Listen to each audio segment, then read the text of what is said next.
Hi, folks. This is Don Meisner with the North Country Fishing Report. Well, do I have a story for you? It didn't happen to me. It happened to two of my really good friends that are two of the best bass fishermen I've ever known. But we were standing around chatting. We hadn't seen each other in a year, and it was still dark out. It was the morning of the big bass blowout in Messina. We got talking about how we first met.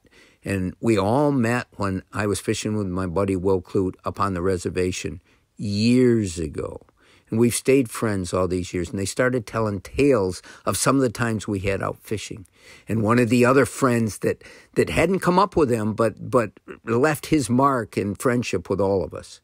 And they were telling about the day that they were out and they saw this fish that was on a bed. It was still early, but on the reservation, there's different fishing opportunities that we don't have in the rest of this year where we can catch bass at an earlier time. And this bass was on the bed, and they both saw it. And they both cast out, and that bass, and it was a big smallmouth, that bass came, and it hit first the one person's jig, then within a second, attacked the other jig. And so both of these guys were battling the same fish, both trying to bring it in. You know, I've heard before of someone going out and having a lure with treble hooks and where two fish will hit the lure and they'll catch two fish at a time.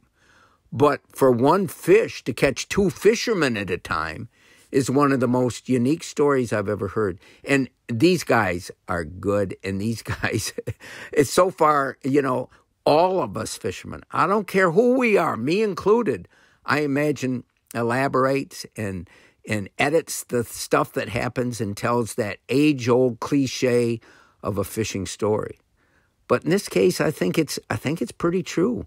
And I think it's one of those amazing things that come, the stories that we tell that come from going out and going fishing.